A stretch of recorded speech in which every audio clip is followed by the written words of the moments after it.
Hello guys, कैसे हो आप सभी लोग। आई होप सभी अच्छे हो गए। तो अब हम अपनी जो सेकंड यूनिट है उसको स्टार्ट करने जा रहे हैं।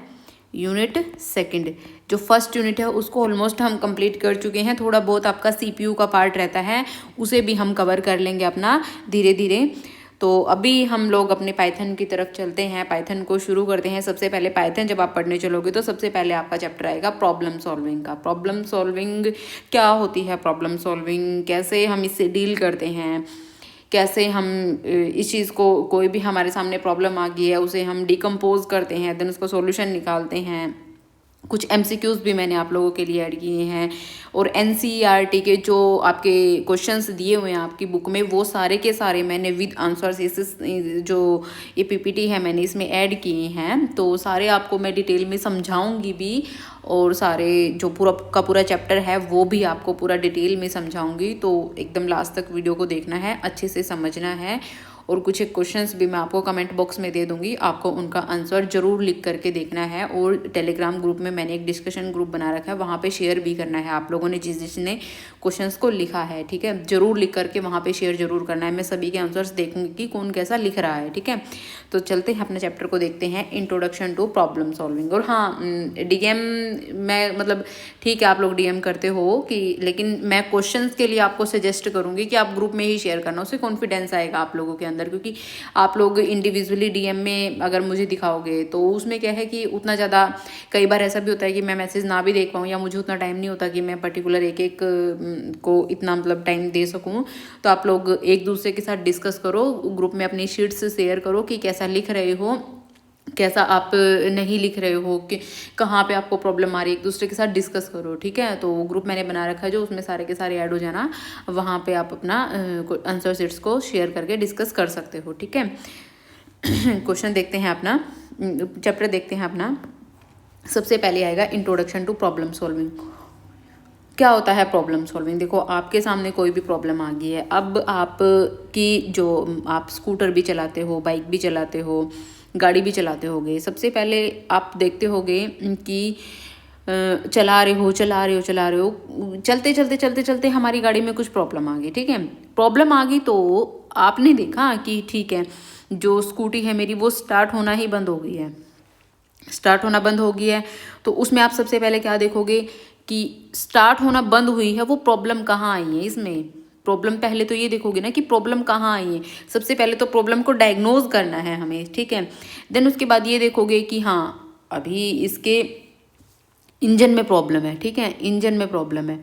या फिर आप मैकेनिक के पास जाओगे, मैकेनिक भी पहले यही देखेगा ना कि प्रॉब्लम कहाँ आई है। स्टार्ट सबसे पहले तो देखेगा, आप उसके पास अपना व्हीकल ले जाके खड़ा कर दोगे, वो देखेगा कि सबसे पहले कि प्रॉब्लम क्या है। सबसे पहले तो प्रॉब्लम को देखेगा कि भाई इसकी स्कूटी स्टार्ट नहीं हो रही है। देन फिर वो क्या करेगा कि हाँ स्कूटी स्टार्ट क्यों नहीं हो रही है, इंजन की वजह से स्कूटी स्टार्ट नहीं हो रही है। उसने देखा कि इंजन भी चेक कर लिया उसने, ठीक है, उसने रेस को भी चेक कर लिया, उसने जहाँ पे आप की इंसर्ट करते हो वहाँ भी चेक कर लिया, लेकिन स्टार्ट क्यों नहीं हो रही है।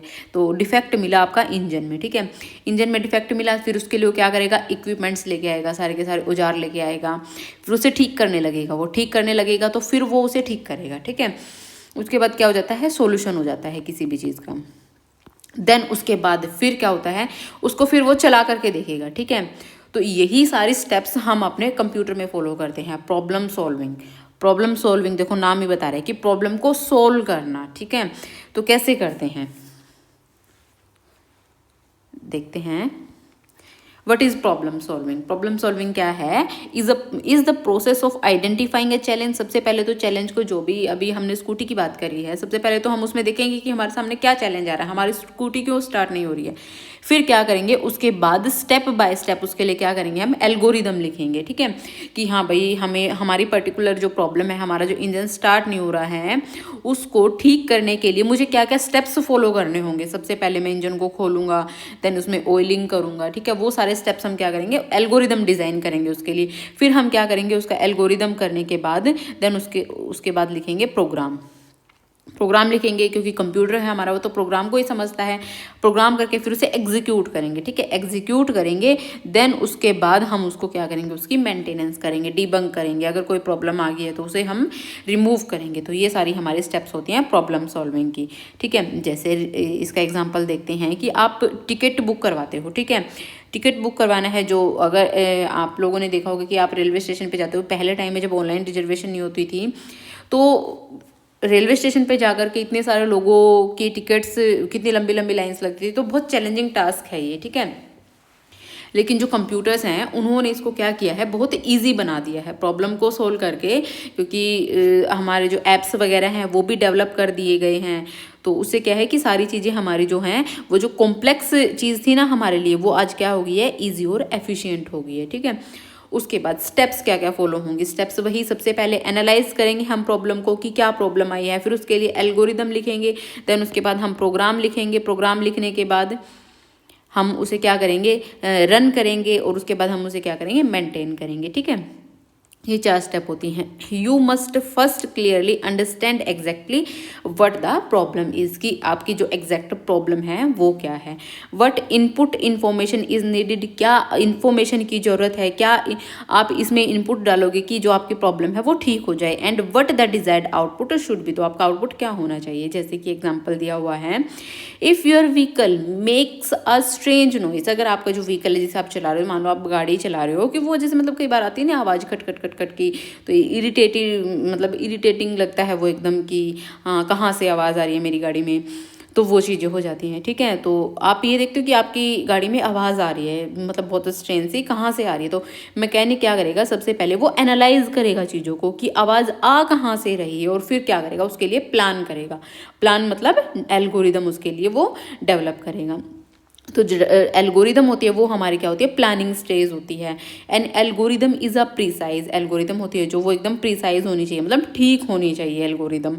ये नहीं है कि भाई आप प्रॉब्लम आई है इंजन में और मैकेनिक ठीक करने लगा है लाइट को, तो हमारी जो प्रॉब्लम, जो एल्गोरिदम है वो प्रीसाइज होनी चाहिए। Finite sequence of exact steps, finite steps होनी चाहिए। ये नहीं कि इनफाइनाइट टाइम के लिए हमारा लूप चल रहा है, ठीक है। फाइनाइट स्टेप्स होनी चाहिए, that will lead to desire result, ताकि जो रिजल्ट हमें चाहिए वो आ सके। Think of it like a perfectly written recipe, की एक आप कुछ भी बना रहे हो घर पे, कि उसकी परफेक्ट रेसिपी, जैसे कि आपने मान लो मैगी ही बनानी स्टार्ट करी, तो मैगी के लिए प्रॉपर एक रेसिपी फॉलो होती है ना, कि हाँ भाई एक परफेक्ट मैगी बनाने के लिए रेसिपी, ये थोड़ी कि पहले आपने पैन में मैगी डाल दी, देन आप उसमें उसको मैगी को चला रहे हो और बहुत देर बाद आप पानी डाल रहे हो, तो उसमें मैगी जल जाएगी। तो जो हमारी एल्गोरिदम है ना, तो वो एक इस तरीके से होनी चाहिए कि उसमें स्टेप बाय स्टेप सारी चीज़ें लिखी हों, स्टेप बाय स्टेप लिखी हों, ताकि जो हमें रिजल्ट चाहिए है, डिज़ायर्ड रिजल्ट चाहिए हमारा, वो रिजल्ट आ सके। अगर आप पहले से ही मैगी फ्राई करने लग जाओगे, बहुत देर बाद पानी डालोगे, मैगी जल जाएगी। जो हमें आउटपुट चाहिए, जो अच्छी मैगी हमें चाहिए, वो तो हमारा आया ही नहीं।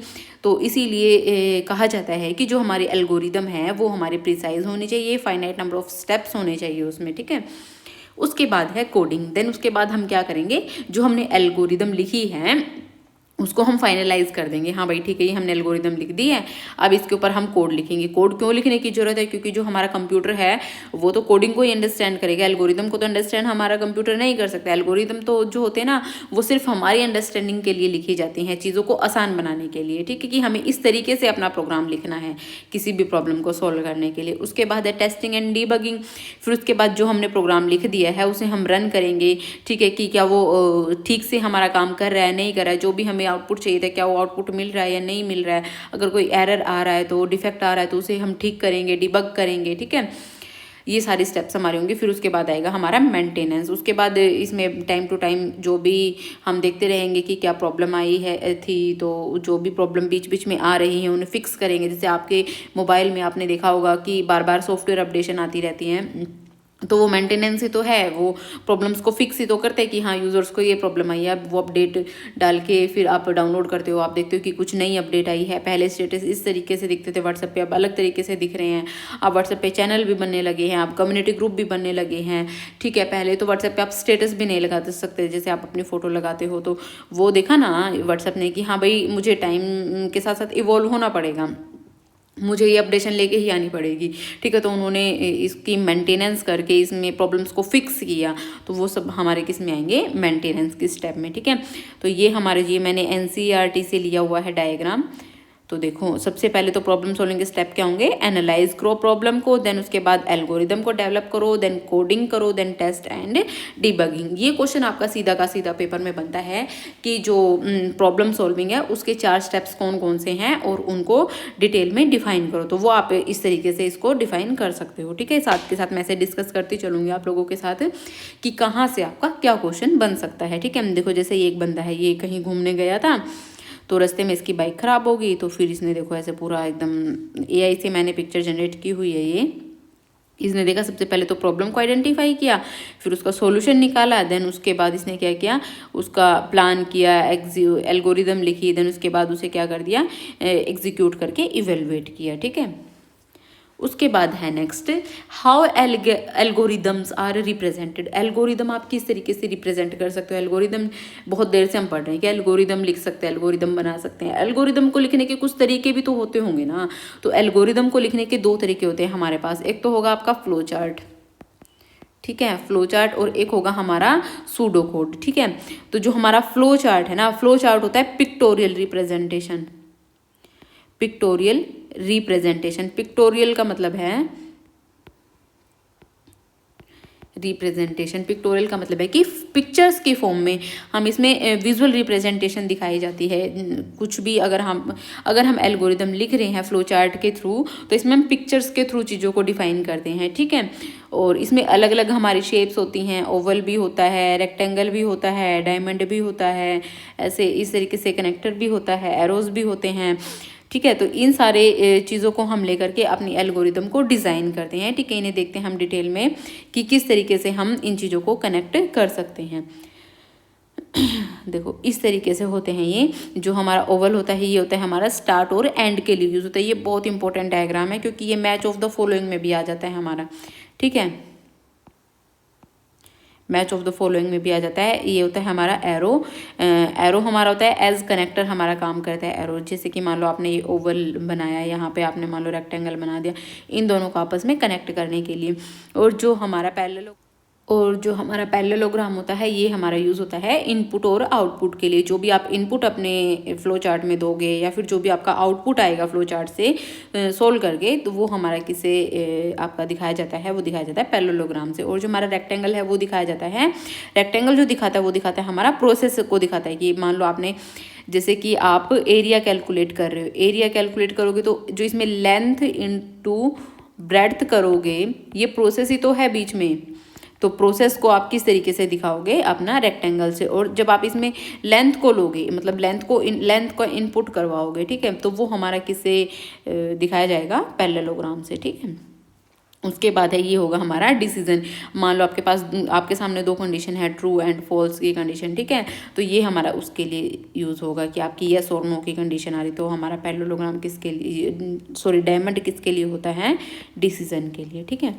तो ये देखो दिखा भी देती हूँ मैं आप लोगों को। ये आपका होता है प्रोसेस, ये होता है डिसीजन, एंड ये होती है प्रोसेस स्टेप, और ये स्टार्ट एंड एंड। इस तरीके से हमारा दिखाया जाता है। क्वेश्चन के थ्रू आपको ज़्यादा अच्छे से समझ में आएगा। तो देखते हैं क्वेश्चन को। ये देखो एक क्वेश्चन है, इसमें 2 इनपुट लिए गए हैं। 2 इनपुट कौन से हैं, एक नंबर 1 लिया गया है, एक नंबर 2 लिया गया है। उनका क्या करवाया है, आपस में सम करवाया है, ठीक है। तो सबसे पहले हम स्टार्ट किस तरीके से करेंगे, अपने जो हमारा फ्लो चार्ट है स्टार्ट करने के लिए हम किसका यूज़ करते हैं, ओवल का यूज़ करेंगे, ठीक है। ओवल का स्टार्ट के लिए यूज़ करेंगे। देन उसके बाद हमने इनपुट क्या करवाया है, नंबर 1 और नंबर 2। उसके बाद हमें क्या करना है, इनपुट के लिए इसमें इसको थोड़ी सी करेक्शन है इसमें, इस तरीके से आप कर सकते हो इसको, इस तरीके से, ठीक है। उसके बाद हमें क्या करना है, इसका सम कैलकुलेट करना है। तो वो हमारा किस चीज़ को दिखाएगा, प्रोसेस को, ठीक है। तो उसके लिए हम क्या करेंगे, रेक्टेंगल का यूज़ करेंगे। देन उसके बाद डिस्प्ले सम, यहाँ भी इसको करेक्ट कर लो। इसमें क्या होगा, इस तरीके से हमारा पैरेललोग्राम होगा, क्योंकि इनपुट और आउटपुट के लिए हमारा क्या यूज़ होता है, पैरेललोग्राम। तो यहाँ पे हमारा क्या यूज़ होगा, पैरेललोग्राम। तो इससे हमारा क्या हो जाएगा, सम आपका आउटपुट में दिख जाएगा। और उसके बाद हमारा जो फ्लो चार्ट है वो क्या हो जाएगा, एंड हो जाएगा, ठीक है। उसके बाद है next pseudo code. Pseudo code क्या होते हैं, सूडो कोड देखो नाम ही बता रहा है उसका, सूडो मतलब जो रियल चीज़ें नहीं होती हैं, वो सिर्फ ऐसे लिखा जाता है। रियल नहीं होता है, वो एक ह्यूमन रीडेबल फॉर्म में होता है जिसे जो हम लोग हैं वो अंडरस्टैंड कर सकते हैं, लेकिन कंप्यूटर उस चीज़ को अंडरस्टैंड नहीं कर सकता। एक मतलब इंग्लिश लाइक लैंग्वेज में वो लिखे जाते हैं, उनमें कीवर्ड्स जैसे यूज़ होते हैं, इनपुट इस तरीके से लिखा जाता है, कंप्यूट, इफ़, एल्स, वाइल, मतलब कैपिटल में लिखे जाते हैं ये सारे वर्ड्स इसमें। इसका जो पर्पस होता है वो होता है कि भाई प्रोग्रामर जो होता है, जैसे मान लो आप लोग ही किसी चीज़ की प्रोग्रामिंग कर रहे हो, किसी भी आप क्वेश्चन को सोल्व करने के लिए प्रोग्राम लिखना चाहते हो, ताकि आप स्टेप्स कोई भूलो ना, ठीक है, कोई स्टेप आपसे मिस ना हो, या आपको प्रोग्राम काफ़ी लंबा है वो याद ना रहे, ठीक है, कि भाई कौन सी स्टेप कहाँ पे यूज़ करनी है, कौन सी कहाँ पे, तो उसके लिए आप एक सूडो कोड भी लिख सकते हो। तो सूडो कोड हमारा इस तरीके से लिखा जाता है। अभी हमने 2 नंबर्स को ऐड करने के लिए एक फ्लो चार्ट बनाया था, तो अब हम सूडो कोड देखते हैं। तो सबसे पहले क्या करेंगे हम, स्टेप 1 होगी जो हमारी, यहाँ पे इस तरीके से आप लोगों को जब आपके एग्जाम में क्वेश्चन आएगा तो आपको यहाँ पे स्टेप लिखनी पड़ेंगी, ठीक है। स्टेप 1 में आप क्या करोगे, स्टार्ट, देन उसके बाद स्टेप 2 में क्या करोगे, सेट नंबर 1 ये है जो 10 लिया गया है। स्टेप 3 में लिया गया है नंबर 2 5, देन उसके बाद स्टेप 4 अब हम कैलकुलेट करना है, calculate sum is equals to number 1 और नंबर 2 का हमने क्या कर दिया है, ऐड कर दिया है। देन डिस्प्ले हम क्या करेंगे, स्टेप 5 में सम को, एंड देन स्टेप 6 में हमें क्या कर दिया, इसको एंड कर दिया, ठीक है। इस तरीके से हमें सूडो कोड लिखना है कि हमें स्टेप बाय स्टेप उन्हें लिखना है, जो भी हमारे कीवर्ड्स हैं उन्हें हमें कैपिटल में ही मेंशन करना है, ताकि हमारा जो सूडो कोड है वो दिखे भी अच्छे से। और यही चीज़ें होती हैं जिसे कि जो एग्जामिनर होता है ना, वो चीज़ों को देख पाता है, जैसे कि हाँ भाई बच्चे को काफ़ी नॉलेज है। अगर यही चीज़ वैसे तो आप स्मॉल में भी लिख सकते हो, लेकिन एग्जामिनर क्या सोचेगा कि अच्छे से उसने पढ़ ही नहीं रखा है, क्योंकि आपका डिस्क्रिप्टिव एग्जाम है, तो आपको इन चीज़ों का बहुत माइनर चीज़ें उन चीज़ों का ध्यान रखना है। इससे जो एग्जामिनर है उस पर इंप्रेशन ही अच्छा जाएगा कि हाँ बंदे ने काफ़ी अच्छा पढ़ रखा है, तभी देखो उसने मतलब इस तरीके से अच्छे से मेंशन की हुई है सारी चीज़ें। उसके बाद है नेक्स्ट, देखो अभी हमारे ये कुछ एक एनसीईआरटी के एग्जाम्पल्स हैं, एग्जाम्पल्स भी मैंने ऐड किए हैं और मैंने एक्सरसाइज भी ऐड करी है, तो आपको पूरी वीडियो को बहुत ध्यान से देखना है। तो सबसे पहला जो हमारा एग्जाम्पल है, write an algorithm to find the square of a number. एक एल्गोरिदम लिखनी है आपने, एक नंबर दिया हुआ है, ठीक है, कोई भी नंबर हो सकता है, वो आपको उस चीज़ से मतलब नहीं है, ठीक है। ये पर्टिकुलर ये नहीं कह रहा है कि आपको 2 का ही स्क्वायर निकालना है, ये कह रहा है कि कोई भी एक नंबर हो उसका स्क्वायर निकाल के दिखाओ, ठीक है। तो सबसे पहले हमें क्या करना होगा, सबसे पहले तो हम देखेंगे कि हाँ भाई हमें वो नंबर इनपुट करवाना होगा, फिर उसे क्या करना होगा, स्टोर करवाना होगा। सबसे पहले तो हम क्या करवाएंगे, इनपुट क्या करवाएंगे, number whose square is required, जिस नंबर का हमें स्क्वायर निकालना है। देन उसके बाद प्रोसेस करेंगे उसका कि भाई स्क्वायर कैसे निकाला जाता है। नंबर को खुद से ही दोबारा मल्टीप्लाई करके आप स्क्वायर निकाल सकते हो। देन आउटपुट क्या करोगे, फिर उसका स्क्वायर प्रिंट करा दोगे, ठीक है। यहाँ तक हमारा सिर्फ ये समझने के लिए दिया हुआ एल्गोरिदम है जो हमारी, वो यहाँ से स्टार्ट हो रही है। स्टेप 1 में क्या करोगे, एक नंबर को इनपुट करवाया, input a number and store it into num, ठीक है। स्टेप 2 में क्या करवाया, उन दोनों को नंबर को आपस में मल्टीप्लाई कर दिया स्क्वायर निकालने के लिए, और उसे क्या करवा दिया, स्क्वायर में स्टोर करवा दिया, और प्रिंट क्या करवा दिया, उसका स्क्वायर करवा दिया, ठीक है।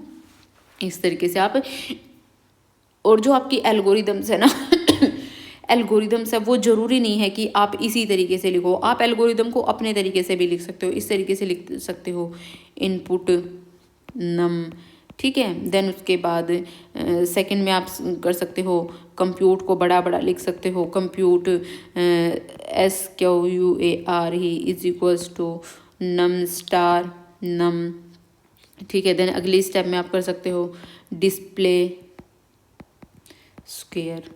इस तरीके से आप 3 स्टेप में इस तरीके से भी इस क्वेश्चन को एंड कर सकते हो, ठीक है। तो एल्गोरिदम कभी भी किसी की भी सेम नहीं हो सकती, और प्रोग्राम भी है जो आपका लॉजिक, मतलब ये हो सकता है कि भाई लॉजिक को सेम आप कई लोग ऐसे होते हैं कि कुछ अलग लॉजिक लगाते हैं किसी प्रोग्राम में, कोई कुछ अलग लॉजिक लगाता है, तो प्रोग्राम भी कई बार हमारे सेम नहीं हो सकते, ठीक है। उसके बाद देखो फ्लो चार्ट भी बनाया हुआ है। सबसे पहले स्टार्ट करेंगे, फिर नंबर को इनपुट करवाएंगे, फिर उसका स्क्वायर निकालेंगे और फिर प्रिंट करवा देंगे स्क्वायर को, और फिर हमारा जो फ्लो चार्ट है वो एंड हो जाएगा। इस तरीके से हमें ओवल में स्टार्ट करना है। देन हमें पैरेललोग्राम में इनपुट लेना है, फिर जो हमसे पूछा गया है वो कंप्यूट करेंगे, वो हमारा प्रोसेसिंग में आएगा, तो उसे हमें रेक्टेंगल में। देन उसके बाद हमें प्रिंट करना है, प्रिंट मतलब आउटपुट निकालना है, तो उसे हम फिर से पैरेललोग्राम में लिखेंगे, क्योंकि इनपुट और आउटपुट के लिए हमारा क्या यूज़ हो रहा है, पैरेललोग्राम, और प्रोसेस के लिए हमारा रेक्टेंगल यूज़ हो रहा है, इनपुट आउटपुट के लिए हमारा ओवल यूज़ हो रहा है। देन इसके बाद हम आउटपुट के लिए ओवल का यूज़ करेंगे, ठीक है। उसके बाद नेक्स्ट है draw a flow chart to solve the problem of a non functioning light bulb. एक लाइट बल्ब है, उसकी नॉन फंक्शनिंग दिखानी है, ठीक है। एक उसके लिए हमें फ्लो चार्ट बनाना है।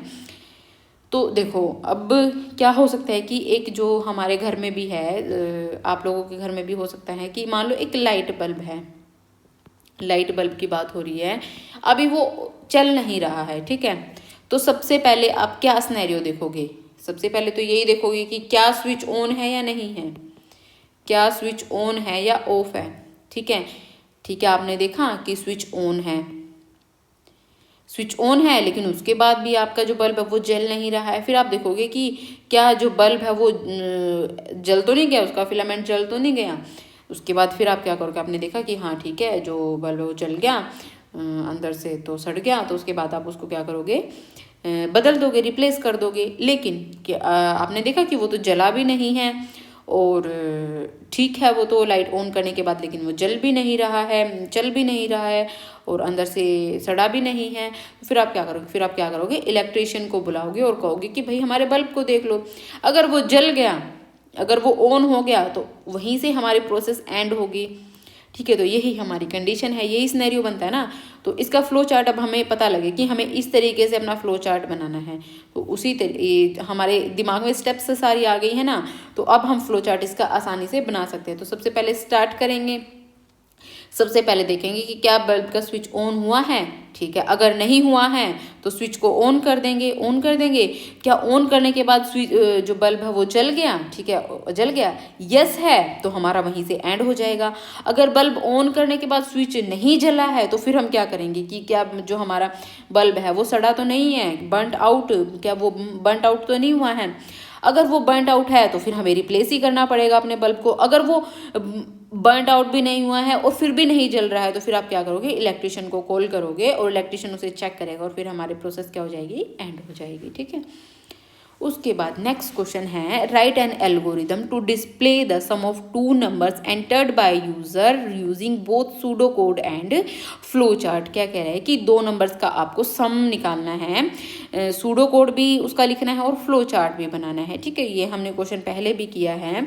तो सबसे पहले हम नंबर 1 को इनपुट करवाएंगे, फिर नंबर 2 को इनपुट करवाएंगे, फिर उनका रिजल्ट कंप्यूट करेंगे, देन उसके बाद रिजल्ट को प्रिंट करवा देंगे। सिंपल। यहाँ पे आप लोग स्टेप भी लिख सकते हो, स्टेप 1। मैं कहूँगी आप स्टेप्स को लिखना बिल्कुल भी नहीं भूलें, तो स्टेप को जरूर लिखिए एग्जाम में अगर आपके क्वेश्चन ऐसे आता है, ठीक है।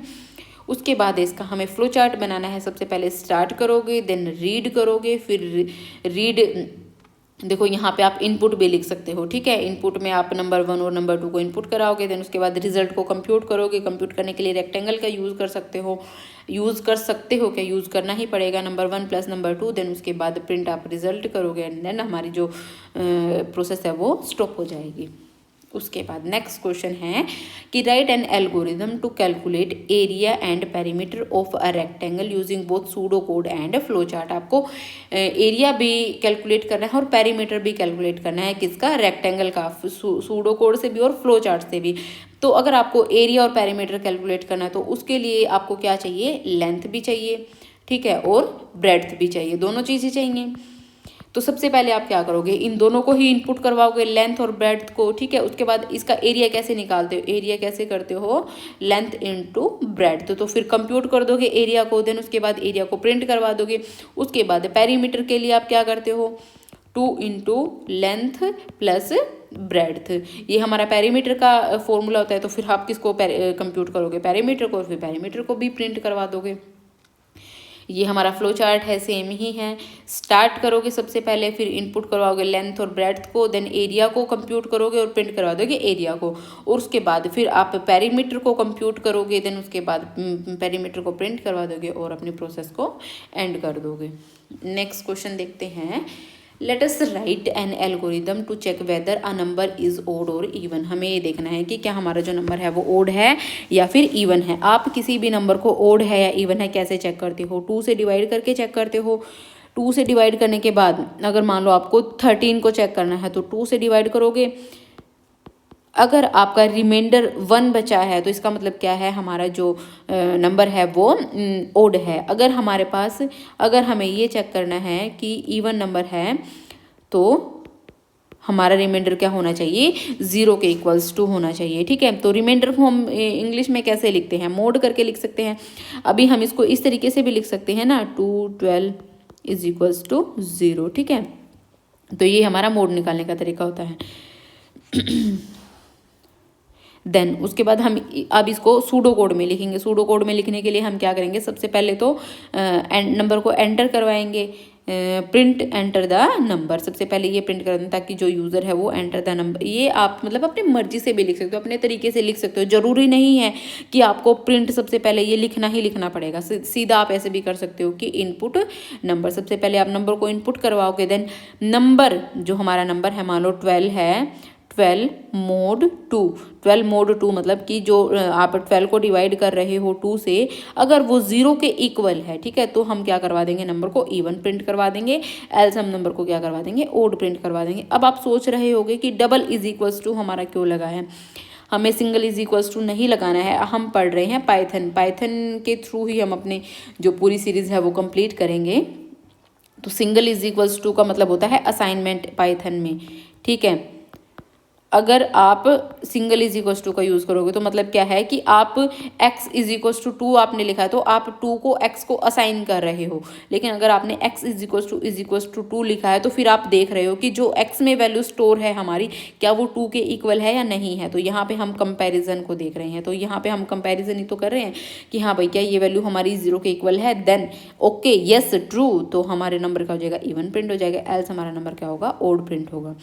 इसका फ्लो चार्ट देखते हैं। सबसे पहले स्टार्ट करेंगे, नंबर को इनपुट करवाएंगे। If number 1 mod 2 is equals to 0, अगर ये यस है तो हम प्रिंट इवन करवा देंगे, नो है तो ओड प्रिंट करवा देंगे। ठीक है, और स्टॉप कर देंगे लास्ट में। नेक्स्ट क्वेश्चन देखते हैं। Let us write a pseudo code and draw a flow chart where multiple conditions are checked to categorize a person as either child, teenager और adult based on age specified. ठीक है, ये एक इन्होंने question दे रखा है। ये कह रहा है कि हमें ये चेक करना है एक फ्लो चार्ट के थ्रू कि जो एक बंदे ने एज एंटर करी है उसके अकॉर्डिंग जो भी अगर एज 13 से कम है तो चाइल्ड प्रिंट करवाओ, अगर एज 13 से 20 के बीच में है तो टीनेजर प्रिंट करवाओ, उसको टीनेजर दिखाओ। अगर 20 से प्लस है तो उसको एडल्ट दिखाओ। ठीक है, तो इसके लिए हमें क्या करना है, फ्लो चार्ट भी बनाना है और सूडो कोड भी बनाना है। ठीक है, तो सबसे पहले इनपुट करवाओगे एज को, देन उसके बाद चेक करोगे, प्रोसेस करोगे और उसके बाद आउटपुट में दिखाओगे चाइल्ड, टीनेजर और एडल्ट। तो सबसे पहले इसका फ्लो चार्ट सूडो कोड हम देख लेते हैं। सबसे पहले तो क्या करोगे, इसके लिए आप अपने दिमाग में सोचो कि सबसे पहले तो हमें एज पता होनी चाहिए बंदे की, तो इनपुट एज करवाओगे। अगर एज 13 से कम है तो प्रिंट चाइल्ड, अगर एज 20 से कम है तो प्रिंट टीन एजर, अगर एज इसके अलावा कुछ भी एज हो तो फिर वो क्या हो जाएगा। तो इसमें आप थोड़ी सी करेक्शन करना। इसमें करेक्शन क्या होगी, अगर आपकी एज है जो वो ग्रेटर देन तो 13 है लेकिन लेस देन आपकी क्या हो, 20 हो, तो इस तरीके से आप इसको लिखना। तो हमें क्या करवाएंगे, हम टीनेजर प्रिंट करवाएंगे और इसके अलावा जो भी हो तो उसे हम क्या करवाएंगे, एडल्ट प्रिंट करवा देंगे। ठीक है, तो फ्लो चार्ट देखते हैं किस तरीके से होगा इसका। स्टार्ट करेंगे सबसे पहले, देन एज को एंटर करवाएंगे। अगर एज 13 से कम है यस तो चाइल्ड, अगर नो है तो फिर वो इस स्लैब में हो सकती है। तो एज लेस देन 20, तो यहाँ पे आप 13 20 को मेंशन कर सकते हो ऐसे, 13 से जो बड़ा है और 20 से छोटा है तो उसको टीनेजर प्रिंट करवाओगे। अगर ये भी कंडीशन सेटिस्फाई नहीं हो रही है, नो है यस है तो टीनेजर, नो है तो देन क्या प्रिंट हो जाएगा, एडल्ट। और जो भी प्रिंट होगा जहाँ पे भी आपका जाएगा उसके बाद लास्ट स्टेप क्या होगी, स्टॉप। देन लास्ट में क्या हो जाओगे, कोई भी एक ही कंडीशन ट्रू होगी, थोड़ी तीनों तो कंडीशन ट्रू नहीं हो सकती, एक इनपुट के लिए एक ही कंडीशन ट्रू होगी। देन उसके बाद जो भी होगा लास्ट में वही प्रिंट होकर के आपका लास्ट में क्या आ जाएगा, आउटपुट आ जाएगा और आप अपने प्रोसेस को स्टॉप कर दोगे। उसके बाद नेक्स्ट देखते हैं, write pseudo code and draw a flow chart to accept 5 numbers and find their average. क्या कह रहा है कि एक फ्लो चार्ट बनाओ और सूडो कोड भी बनाओ जहाँ 5 नंबर को आप एक्सेप्ट करवाओगे और उनका एवरेज प्रिंट करवाओ। ठीक है, तो सबसे पहले इसके लिए हमें क्या करना होगा, अगर पहले तो हमें देखते हैं कि हमारे पास उसके लिए 5 नंबर होने चाहिए। ठीक है, 5 नंबर होने चाहिए और क्या कहा है कि 5 नंबर एक्सेप्ट करवाओ, मतलब यूज़र से ही एक्सेप्ट करवाओ। आप लोगों को ये समझ में आएगा जब हम पाइथन करेंगे ना कि यूज़र से नंबर हम किस तरीके से लेते हैं, तो वो आपको वहाँ पे समझ आएगा। अभी के लिए आप इतना समझो कि यूज़र से हमें एक्सेप्ट करवाने हैं वो 5 नंबर, 5 से ज़्यादा हमें एक्सेप्ट नहीं करवाने हैं और फिर उनका क्या करना है, हमें एवरेज कंप्यूट करना है। ठीक है, तो सबसे पहले हम क्या करेंगे, स्टार्ट करेंगे। उसके लिए हम यूज़र से कहेंगे भाई नंबर डाल, पहला नंबर डालेगा यूज़र, फिर दूसरा डालेगा, फिर तीसरा डालेगा, चौथा डालेगा, पांचवा डालेगा, कुछ भी डाल सकता है, वो उसकी मर्जी है।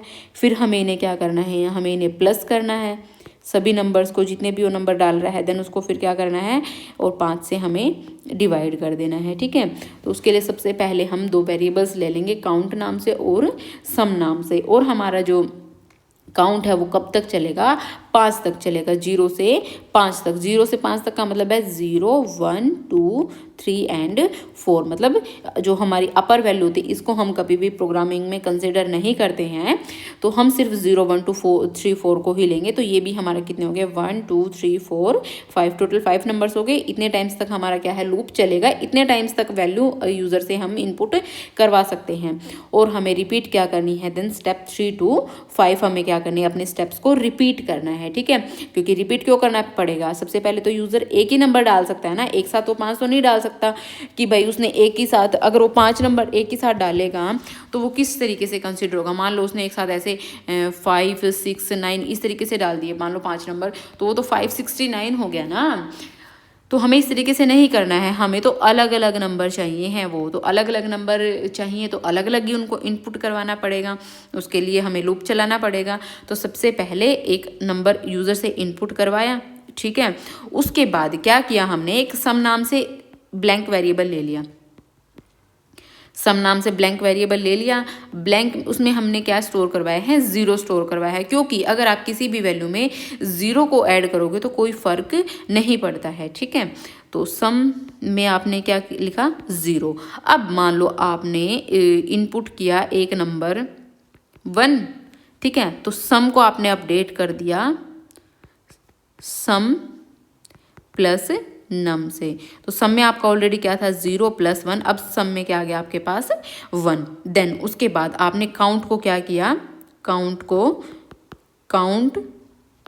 +1 कर दिया। ठीक है, काउंट को +1 क्यों किया, क्योंकि एक बार हम चल चुके हैं ना, तो एक बार हम चल चुके, जैसे हम अगले स्टेप पे जाएंगे तो 1 करेंगे, +1 और हमें टोटल कितनी बार चलना है, 5 बार चलना है। ठीक है, तो 0 1 2 3 4, 0 के लिए हम चल चुके हैं, अब हम +1 करके किसके पास जाएंगे, 1 के पास जाएंगे, अब 1 के लिए चलेंगे। ठीक है, अब 1 पे यूज़र ने क्या इनपुट करवाया है, अब दोबारा हम अपने लूप में गए हैं, दोबारा 3 से 5, फिर हम दोबारा लूप में गए। ठीक है, तो अब हम 1 के लिए यूज़र ने मान लो करवा दिया एंटर हमारा 10। ठीक है, तो अब नंबर में हमारे पास क्या आ गया, 10, और सम में हमारे पास ऑलरेडी क्या आ चुका था, 0 + 1 करके 1। ठीक है, तो अब हमारे पास जो सम की वैल्यू होगी अब अपडेट होकर के क्या आ जाएगी, सम में ऑलरेडी हमारे पास क्या है, 1, और नम में क्या आ चुका है, 10, और तो सम में हमारे पास क्या आ गया है, 11। तो यहाँ पे 11 आ गया है। ठीक है, तो सम में हमारे पास क्या स्टोर हो गया है, अभी 11, और 2 के लिए हम चल चुके हैं। ठीक है, अब हमारा काउंट क्या हो गया, फिर से +1 हो जाएगा। ठीक है, सबसे पहले तो 0 था, 0 के लिए चल चुके, 1 के लिए चल चुके, अब फिर से काउंट की वैल्यू हमारी क्या हो जाएगी, काउंट में 1 स्टोर है तो हमारा 1 + 1 अब हमारा किसके पास आ गया, 2 के पास। अब 2 नंबर पे यूज़र ने इनपुट करवाया है 15 को। ठीक है, अभी हमारे पास इनपुट में क्या आ गया, 15 आ गया, और हमारे पास सम में ऑलरेडी क्या स्टोर है, 11। तो अब सम में 11, ठीक है, प्लस नम में हमारे पास क्या है, 15, तो 5 1 6 और 1 2।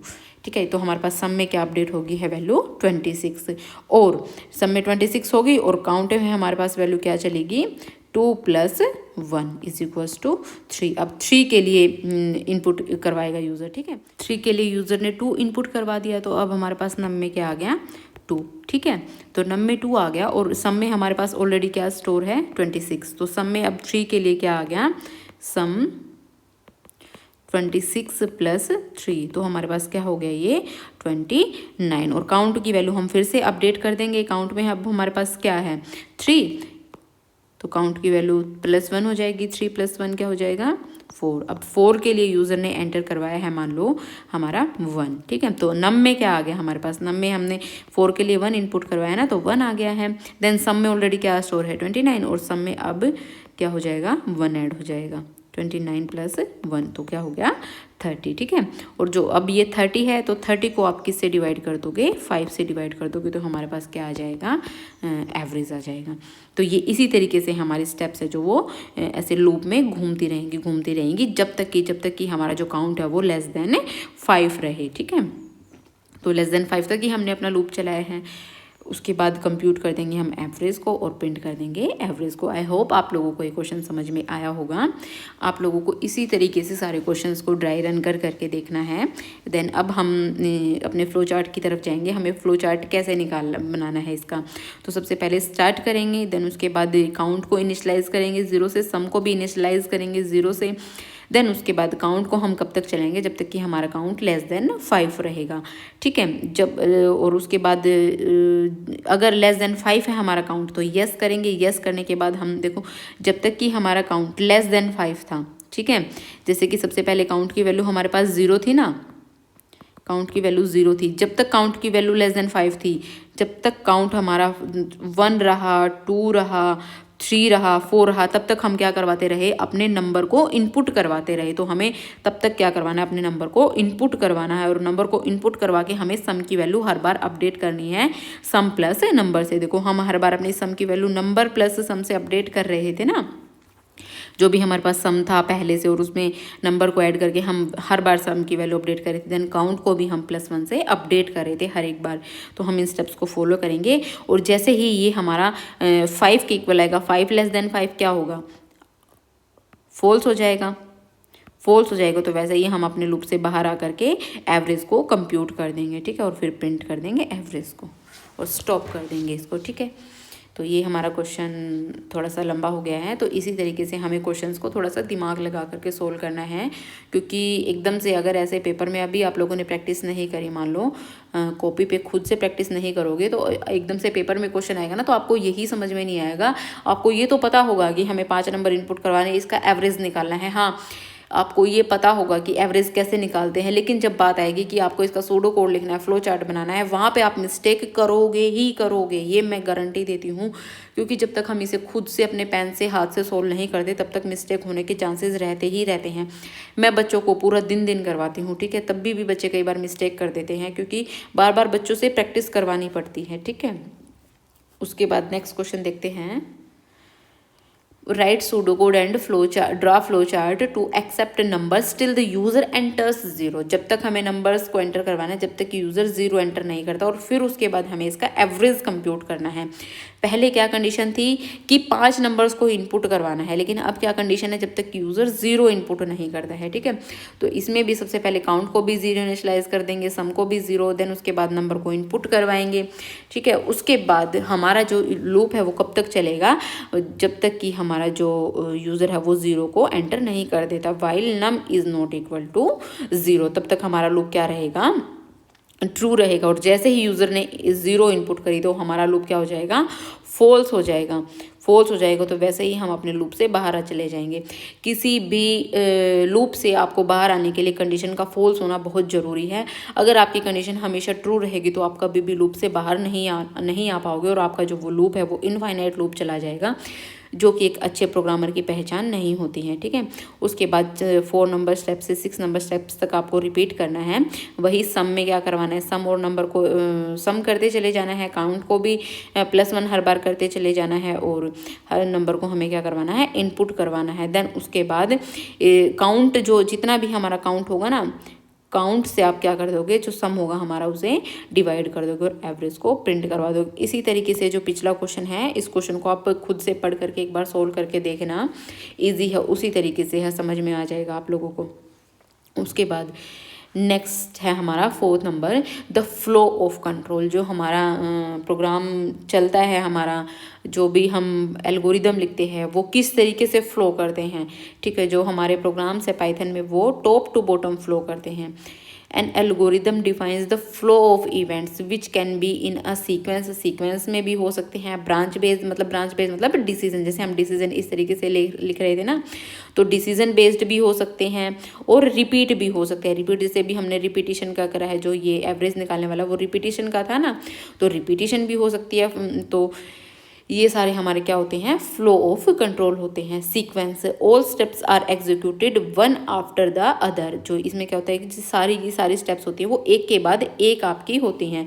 जैसे कि अभी हमने जो ये प्रोग्राम किया था ये था सीक्वेंशियल, क्योंकि इसमें पहले ये स्टेप हो रही थी, देन ये स्टेप, देन ये स्टेप, इसमें सीक्वेंस वाइज आपकी स्टेप्स चल रही थी ना, तो ये हमारा क्या हो गया है, सीक्वेंशियल, ठीक है। Calculating the area perimeter of rectangle requires you to input the length, breadth, then compute area, then print area, compute perimeter and then print perimeter। ये सारे क्या थे, हमारे sequentially थे। उसके बाद सिलेक्शन। सिलेक्शन में क्या होता है कि कोई ना कोई कंडीशन होती है कि हाँ भाई कंडीशन ट्रू है तो आपको इस तरफ जाना है, फॉल्स है तो इस तरफ जाना है। इसमें हमें पाथ को चूज करना पड़ता है, ठीक है। इफ एल्स कंडीशन इसमें हमारी लगती हैं। जैसे कि अभी हमने एक क्वेश्चन करा था जिसमें हमारी कंडीशन थी, अभी दिखाती हूँ मैं आपको, जो ये वाला क्वेश्चन था, तो ये कंडीशनल था हमारा कि अगर कंडीशन हमारी एज हमारी लेस देन 13 है तो हमारा कंडीशन ट्रू हो जाएगी, तो हम चाइल्ड प्रिंट करेंगे। एज ग्रेटर देन 13 है तो हम फिर आगे जाएंगे। तो ये हमारा क्या है, कंडीशनल है, इसमें सिलेक्शन हो रहा है चीज़ों का। जैसे कि if a person's age is 18 और greater than they are eligible to vote, तो फिर वो क्या हो जाएंगे, वोट करने के लिए एलिजिबल हो जाएंगे, अदरवाइज वो वोट करने के लिए एलिजिबल नहीं है, ठीक है। उसके बाद रिपीटिशन। रिपीटिशन अभी हमने जो किया है कि एवरेज निकालना है तो बार बार में हम नंबर एंटर करवा रहे थे ना यूजर से, तो रिपीट हो रही थी ना चीज़ें, तो वो हमारा क्या होता है, रिपीटिशन। इसमें लूप चलता है, इटीरेशन होती है। A set of program instructions is executed repeatedly until a specific condition is met. जब तक कि हमारी एक स्पेसिफिक कंडीशन है वो नहीं मिल जाती हमें, तब तक हमारा प्रोग्राम है जो वो एग्जीक्यूट होता रहता है। जैसे कि अब आपको कहा जाए कि आप क्लैपिंग करो 5 बार, तो वो रिपीटेशन होगी ना कि 5 बार आप क्लैपिंग कर रहे हो, 1 बार 2 बार 3 बार 4 बार 5 बार वो चीज़ आपने करी है, तो रिपीट कर रहे हो आप उसको एक पर्टिकुलर कंडीशन तक कि हाँ भाई आपको 5 तक रुक जाना है, लेकिन एक कंडीशन लगा। अब आप किसी को कहो कि आप क्लैपिंग करो, वो इनफाइनाइट लूप हो गया, उसमें आपको पता ही नहीं कि कितने टाइम तक आपको ताली बजानी, तो वो इनफाइनाइट लूप हमारा कभी भी नहीं होना चाहिए। फाइनाइटनेस होनी चाहिए। हमारे जो फ्लो चार्ट है, हमारा सूडो कोड है या फिर हमारा जो प्रोग्राम है उसमें फाइनाइटनेस होनी चाहिए, ठीक है। उसके बाद है ये देखो, इस तरीके से हमारा जो सीक्वेंस है वो इस तरीके से चलता है। सिलेक्शन है वो इस तरीके से कि येस कंडीशन, नो कंडीशन। अगर येस कंडीशन है तो फिर हमारा कोई अलग टास्क एग्जीक्यूट होगा, नो कंडीशन है तो अलग टास्क एग्जीक्यूट होगा, फिर एंड हो जाएगा। रिपीटिशन में कोई भी आपकी एक पर्टिकुलर कंडीशन तक चीज़ें रिपीट होती रहेंगी, जैसे ही वो कंडीशन फॉल्स होगी हम वैसे ही लूप से बाहर आ जाते हैं, ठीक है। उसके बाद है वेरिफिकेशन। वेरिफिकेशन भी करना जरूर होता है। एक बार हमने जो प्रोग्राम बना दिया, एल्गोरिदम लिख दी है, उसका हमें वेरिफिकेशन भी करना होता है कि क्या जो हमने एल्गोरिदम बनाई है, प्रोग्राम लिखा है, फ्लो चार्ट बनाया है, क्या जो हम डिज़ायर्ड आउटपुट चाहते हैं क्या वो हमें मिल पा रहा है या नहीं मिल पा रहा है। तो ये बहुत ही ज़रूरी स्टेप होती है। It is vital to verify an algorithm to ensure it works correctly in every situation. क्या वो हर एक सिचुएशन में ठीक से काम कर पा रही है या नहीं कर पा रही है। अगर आप जैसे आपने अभी एक एज वाला प्रोग्राम लिया था, एज वाला फ्लो चार्ट लिया था, अगर आप उसमें एक पर्टिकुलर कंडीशन, स्पेसिफिक कंडीशन ना ही दो, अब आपने ये तो लिख दिया कि एज जो है आपकी वो 13 से लेस होनी चाहिए, तो आप ये प्रिंट करवाओगे, 13 चाइल्ड प्रिंट करवाओगे, ठीक है। 13 से ज़्यादा हो तो वो टीनेजर प्रिंट करवाओगे। लेकिन अगर आप उसमें यही स्पेसिफाई ना करो कि एज है जो वो 13 है, तो अगर आपने एज को कुछ मेंशन ही नहीं किया है तो उस चीज़ में क्या हो जाएगा, आपका प्रोग्राम है जो वो ठीक से नहीं चल पाएगा। कि वो एक पर्टिकुलर कंडीशन के लिए जब आप चेक करना चाह रहे हो तो वो नहीं आउटपुट दे पाएगा। तो वो हमारी जो उसमें जो है प्रोग्राम की जो क्रेडिबिलिटी है वो नहीं रहती है, ठीक है। तो specially for critical systems like banking software, हमें उन्हें ड्राई रन करके देखना होता है। जैसे अभी मैंने आपको ये दिखाया है ना फ्लो चार्ट ड्राई रन करके, तो उन्हें ड्राई रन करके अच्छे से देखो कि क्या हाँ हमारा जो डिजायर्ड आउटपुट है वो मिल पा रहा है, नहीं मिल पा रहा है।